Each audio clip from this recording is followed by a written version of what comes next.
और धर्मेंद्र यादव एक बार फिर से रोहित ने महात्मा गांधी जी को राष्ट्रपिता बोल दिया। वो आप नहीं सुन रहे हैं, आप अपने मन से। संजीव झा, सवाल था और राष्ट्रपिता महात्मा गांधी रोहित ने बोला। तो क्या इतना ये मोदी का डर है कि हर जगह मोदी को घुसाना है, हर जगह मोदी को घुसाना है, प्रधानमंत्री को घुसाना है?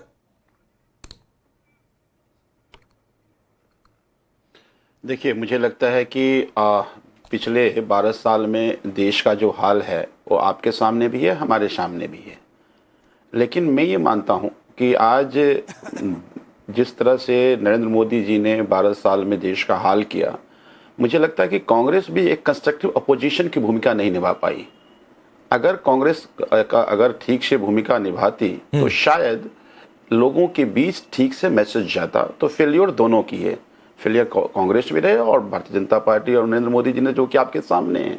12 साल में अगर प्रधानमंत्री जी ने एक ईमानदारी से काम किया है तो उन्होंने चुनाव प्रबंधन बीजेपी का ठीक से किया है।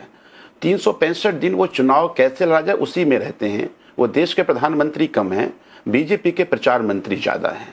और अगर उनकी प्राथमिकता ही चुनाव है तो फिर देश कैसे चलेगा? देश नहीं चलेगा ना। देश प्रबंधन की जिम्मेदारी उनकी थी, आज उसी का परिणाम है। चाहे महंगाई हो, एक एग्जाम ठीक से नहीं करा पा रहे हैं। 22 लाख बच्चे को सदर में चला जाता है, बच्चे सुसाइड कर लेते हैं। सीबीएसई का रिजल्ट आया, सीबीएसई का रिजल्ट आया, सीबीएसई का। अब मैंने आरपी सिंह जी बीच में नहीं बोला, मैंने बीच में नहीं बोला। आप एक आरपी सिंह जी, मैंने बीच में नहीं बोला, अपने बारे में बोल लीजिएगा। पर्दा खोलता हूं आपका। देखिए, एक डिबेट की एक तहजीब होती है। मैं मानता हूं कि आप सब लोग, मुश्किल ये है कि चैनल पे भी आप लोग वही गुंडागर्दी करते हैं जो बाहर करते हैं।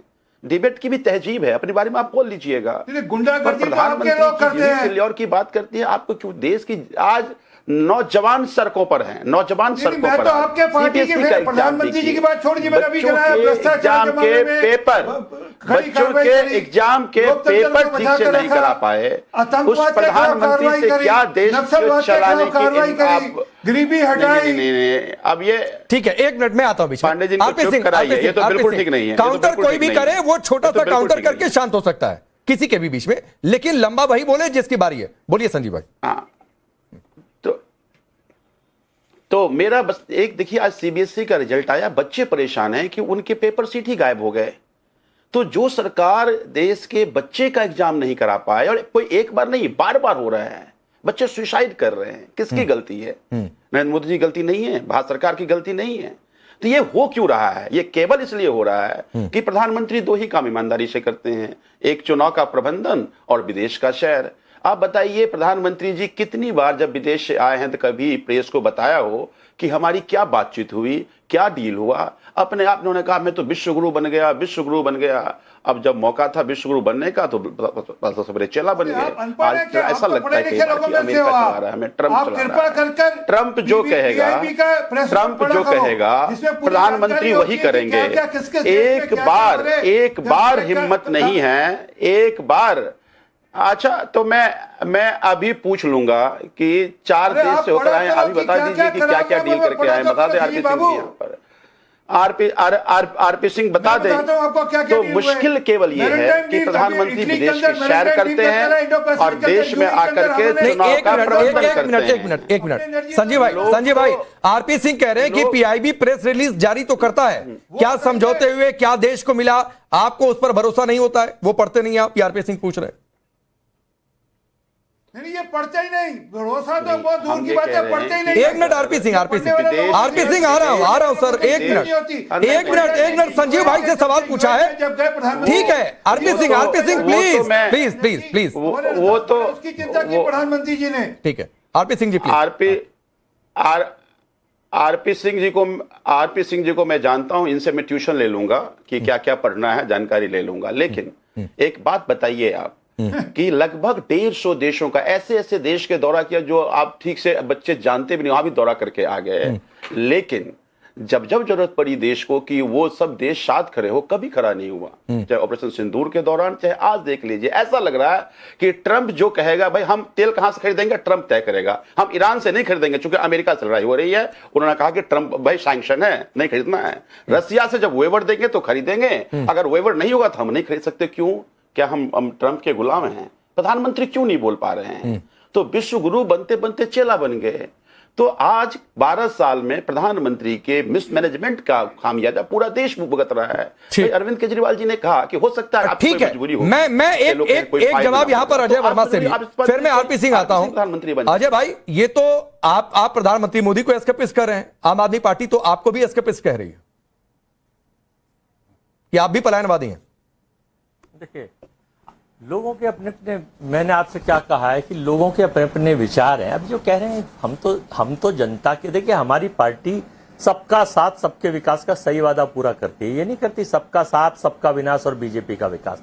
आपको पता ही होना चाहिए, AKTU जो सबसे सेफेस्ट डबल इंजन की सरकार की यूनिवर्सिटी है, उसमें पेपर लीक हुआ बीटेक कंप्यूटर साइंस का, और उसका मोबाइल वो रद्द कर दिए गए पेपर। आपने चैनल ने प्रमुखता से उस पर सवाल नहीं पूछा, क्योंकि योगी जी का डंडा और योगी जी का बुलडोजर टाइम्स नाउ की तरफ कुछ चल जाएगा अगर आपने एक। सुनिए अजय वर्मा, अब फिर मैं बोलूंगा तो आपको मिर्ची लग जाएगी। बहुत अच्छा, और फिर मत ऐसा कहा करिए। नहीं अजय वर्मा जी, मत कहा करिए ऐसा ना, लग जाएगी। सर आप अपनी पार्टी के गिरबान में झांकिए, आप अपने गिरबान में झांकिए। आपको जनता के मुद्दों को कैसे उठाना और कैसे नहीं उठाना है, टाइम्स नाउ संस्थान अपनी चिंता कर लेगा सर, आप उसकी चिंता मत करिए। हम अपनी चिंता करने में सक्षम हैं और हम सब सवाल उठा रहे हैं जो सवाल जनता के हित में है और जो सवाल छात्रों के हित में है। CBSE पर, NTA पर सबसे ज्यादा सवाल किसी ने उठाया तो हमने उठाया। आप आंखें बंद करके बैठ जाइए अजय वर्मा, ये हमारी समस्या नहीं है, ये हमारी समस्या नहीं है। हमारे नेता ने हमारी, पहले आप बोल लीजिए, हमारे नेता ने, हमारी पार्टी ने जो मुद्दे उठाए हैं वो बिल्कुल सही मुद्दे उठाए हैं। आप उन्हें खारिज करते रहिए, देश खारिज नहीं कर रहा। 70% लोग हैं, 32% पे तो सरकार बनी है। ठीक है, हम तो ये पूछना चाहते हैं, सबसे बड़ा कर्ज भारत देश सबसे बड़ा कर्जदार हो गया, कैसे कम होगा देश? आपने SIR का वोट चोरी का मुद्दा उठाया, बिहार में आपका सुपड़ा साफ हो गया। अरे आरपी सिंह जी, आपकी समस्या ये है, आपका देश खारिज कर रहा है कि आप सुपर कॉप, आप सुपर कॉप प्रवक्ता है। दिक्कत ये आप अपने टाइम पे बोलते हैं। ठीक है, ठीक आरपी सिंह जी अपने, ठीक है, 30 सेकंड और दे दीजिए, फिर आरपी सिंह आ रहा हूं। 30 सेकंड और अजय वर्मा, 30 सेकंड। हमने जो सवाल पांडे जी, हमने जो सवाल उठाए हैं वो बिल्कुल जायज है, सवाल उठाए हैं, और आपको ये नाजायज लगता है तो प्रधानमंत्री प्रेस कॉन्फ्रेंस करके सफाई दें। आरपी सिंह को क्यों बैठा रखा है? रामू शामू नत्थू मोहन फकीरा क्यों बोलते हैं उनके लिए? तो प्रधानमंत्री बोले, मीटिंग करे, एक भी प्रेस नहीं करी। 700 कुछ करोड़ रुपए विदेशों, ये क्या होता है अजय वर्मा जी? चलिए आरपी सिंह रिप्लाई। पत्रकारों पे, चैनलों पर अजय वर्मा हो गया सर। आपने उपाधियों से नवाज दिया आरपी सिंह को, और चैनलों पर डिबेट में प्रवक्ता ही आते हैं जैसे आप अपनी पार्टी का पक्ष रख रहे हैं, तो फिर आप भी उस हिसाब से पता नहीं क्या हुआ, छोड़ दीजिए। लेकिन एक आरपी सिंह का रिप्लाई लीजिए, रुक जाइए।